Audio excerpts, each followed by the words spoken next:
미라클 모닝 애청자 여러분 안녕하십니까? 시편 23편을 몽골 초원에서 묵상했습니다. 이곳의 숲은 밟히는 곳이 야생화입니다. 아름다운 호수가 있습니다. 정말로 몽골 북쪽의 여름은 푸른 초장입니다. 다윗이 이야기한 푸른 초장이 몽골의 푸른 초장과는 같지는 않을 것입니다. 사막 기후 속의 푸른 초장이라는 것은 풀이 몇 폭이 나지 않은 곳일 수도 있다고 생각이 됩니다. 몽골에서 묵상한 시편 23편, 이번 주간부터 주 2회씩 말씀을 전하겠습니다. 원인을 알 수 없는 이상한 병에 걸린 중년 신사가 있었습니다. 여러 병원을 찾아다니며 유명하다는 의사는 다 만나봤지만 진단명이 신경성 질환이라는 그런 병명밖에 나오지 않았습니다. 낮이면 불안하고 초조해지고 밤이면 누군가가 목을 조이는 것 같이 가슴이 답답해 오면서 잠을 이루지 못하는 그런 병이었습니다. 무엇인가 커다란 불행이 자기를 향하여 다가오는 것 같고 사랑하던 사람들이 자신을 버리고 멀리 떠나가는 이 불길한 예감들로 늘 불안하고 두려운 그런 감정을 안고 살아가고 있었습니다. 그러던 어느 날 그의 처지를 딱하게 여기던 한 친구로부터 자기가 아는 이 크리스찬 의사가 있는데 정말로 진료를 잘하는 정신과 의사가 있다고 소개받았습니다. 그가 이제 병원에 찾아가서 만난 의사는 젊은 사람이었지만은 아주 겸손하고 친절했습니다. 마음을 기울여서 자신의 이야기를 들어주는 의사의 친절한 상담 태도에 마음이 열려가지고 이 환자는 1시간이 넘도록 자신의 질병과 마음의 상태에 대하여 상세히 말해 주었습니다. 무엇인지 정체도 모르는 곳에 얽매여 자신의 삶을 다 잃어버리고 시달려야 하는 이 스스로의 처지를 한탄하며 하소연하는 환자의 눈에서는 한없는 눈물이 흘러내리고 있었습니다. 장시간 동안 환자의 이야기를 경청하던 의사는 자리에서 일어나면서 겸손히 그리고 아주 단호한 어조로 말했습니다. 선생님, 염려하지 마십시오. 그 병을 제가 꼭 고쳐드리겠습니다. 여러 의사들을 만나봤지만 대개 애매모호한 진단 결과를 말하고 효과도 없는 약 몇 봉지를 지어주거나 장기간의 치료를 필요로 한다는 불확실한 처방을 내려주는 것이 이제까지의 경험이었기에 이 젊은 의사의 확신에 찬 이런 선언은 그를 다시 의아하게 만들었습니다. 잠시 후에 의사는 봉함된 하얀 봉투를 환자에게 내밀며 이렇게 말했습니다. 선생님의 병은 웬만한 약으로는 고칠 수가 없는 질병입니다. 제가 매우 귀한 약을 처방했습니다. 그러니까 거기 지시대로 지어서 복용하십시오. 약을 짓기 위해서 약국에 가실 필요가 없습니다. 오늘 밤 조용한 시간에 혼자서 이 처방전을 읽어보십시오. 그래서 이 환자는 이상한 의사도 다 있구나 생각하면서 이제 집으로 발걸음을 옮겼습니다. 그리고 이제 밤이 되기를 기다렸습니다. 온 가족이 깊이 잠든 밤, 조용한 시간에 그는 자신의 침대 머리맡에서 봉함된 처방전을 뜯어보았습니다. 그랬더니 뜻밖의 그 처방전에는 이런 글이 쓰여 있었습니다. 처방전, 기아의 신속한 쾌유를 기원하며 다음과 같이 처방합니다. 약의 이름, 구약, 처방조제약, 시편 23편, 용법 및 용량, 하루 5차례, 식전 식후에 물 없이 천천히 씹어서 드십시오. 기타사항, 꾸준히 장기 복용하셔야 하며 생각보다 더 뚜렷한 효과를 보실 수가 있습니다. 이런 처방전이었습니다. 이런 처방전을 읽고 이 환자는 처음에는 막 분노를 했습니다. 마치 사기당한 것 같은 기분이었습니다. 겸손하고 신뢰할 수 있을 것 같았던 의사에게 농락당한 것 같은 아주 불쾌한 마음을 주체할 수가 없었습니다. 홧김에 그 처방전을 구겨가지고 쓰레기통에 던져버렸습니다. 그러나 그날 밤도 이 환자는 한숨도 못 자고 불면증에 시달렸습니다. 새벽에 잠시 눈을 붙이는가 했는데 심히 가위에 눌려 곧 소리를 지르며 깨고 말았습니다. 온 가족이 다 깼습니다. 온 가족이 근심 어린 눈빛으로 그를 바라보며 안절부절하지 못했습니다. 이 일이 있은 후 약 일주일이 지났지만 병세는 점점 악화되어 갔습니다. 도저히 견딜 수 없는 상황에 이르자 물에 빠진 사람이 지푸라기 잡는다고 했지 않습니까? 언젠가 그 처방전이 생각났습니다.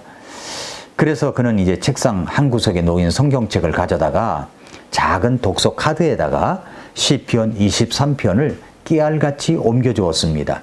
그는 의사의 지시에 따라서 하루에 5차례씩 천천히 읽기 시작했습니다. 일어나자마자 한 번, 아침 먹고 나서 한 번, 점심 후에 한 번, 저녁 식사 후에 한 번, 그리고 잠자리에 들기 전에 한 번, 그렇게 모두 합해서 정확히 매일 5번씩 읽었습니다. 그렇게 한 달이 지나갔습니다. 그러던 어느 날이었습니다. 이른 아침에 평소와 다름없이 시편 23편을 천천히 읽었습니다. 이제는 하도 많이 읽어서 자신의 의지와는 상관없이 저절로 거의 외울 수 있게 되었습니다. 그래서 언제부터인지 그는 정해진 시간이 되면 조용히 눈을 감고 시편을 암송하는 버릇이 생겼습니다.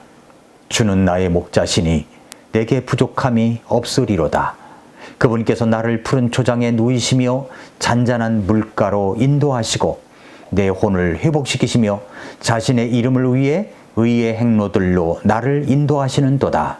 참으로 내가 사망의 그늘진 골짜기를 다닐지라도 해악을 두려워하지 아니하리니 주께서 나와 함께 계시며 주의 막대기와 주의 지팡이가 나를 위로하시나이다.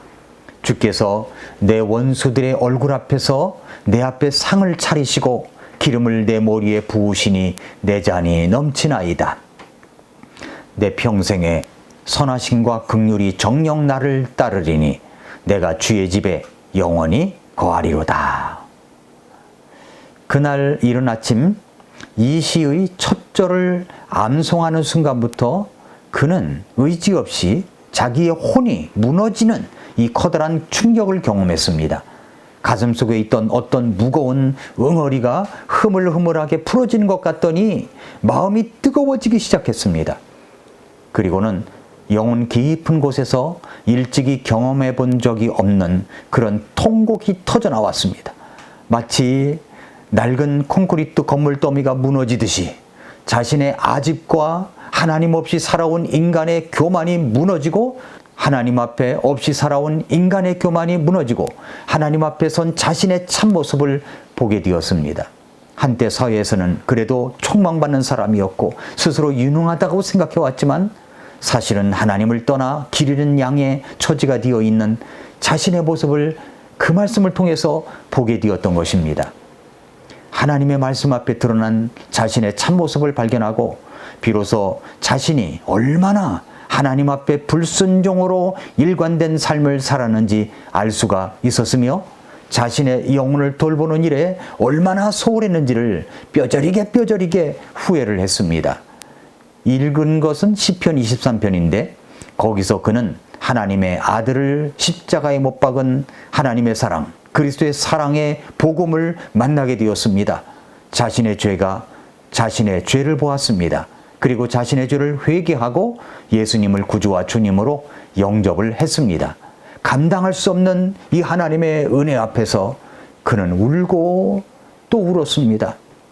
그렇게 예수님의 사랑을 만나 구원받은 후 하나님의 사랑과 치료하시는 이 하나님의 은혜가 그의 혼에 강물같이 흘러들었습니다. 정말이지 그것은 새로운 경험이었습니다. 그런 일이 있고 난 후에 그의 병은 씻은 듯이 나았습니다. 그렇습니다. 영적인 침체나 과거의 상처를 안고 살아가면서 아파하는 사람들의 공통점을 보면 우리를 인도하신 하나님께 집중하기보다는 자신의 고통스러운 처지에 더 많은 주목과 집중을 하게 됩니다. 그러나 우리가 바르게 하나님을 알고 그분의 인도하심을 따른다면 하나님은 우리에게 치유의 은혜를 베푸십니다. 하나님은 우리가 바르게 회복되고 치유되고 살아가기를 원하십니다. 우리의 혼의 진정한 회복을 위하여 무엇보다도 우리는 두 가지 사실을 잊지 말아야 됩니다. 소망은 오직 우리를 불쌍히 여기시는 하나님께 있다는 것, 그리고 하나님은 오직 말씀으로 우리의 혼을 새롭게 하신다는 것, 이 말씀입니다. 이것을 잊지 마십시오. 하나님은 당신을 치유하시고 회복하기를 간절히 바라고 계십니다. 자, 오늘 본문 말씀 시편 23편 1절만 볼까요? 주는 나의 목자시니 내게 부족함이 없으리로다. 여기 뭐라고 그랬어요? 부족함이 없으리로다. 우리는 살아가면서 늘 부족함을 느끼며 살아가고 있습니다. 저도 저의 삶을 돌아볼 때 부족한 것이 참 많습니다. 그래서 부족한 것을 부족하지 않게 해달라고 오늘 아침에 출근하면서 또 기도하고 기도했습니다. 그 부족한 것 때문에 우리는 무엇을 합니까? 걱정을 합니다. 근심합니다. 그렇게 우리는 부족함을 안고 살아갑니다. 그 부족한 것으로 인하여 갈등합니다. 그 부족한 것을 채우고 싶어서 때로는 욕심을 부리곤 합니다.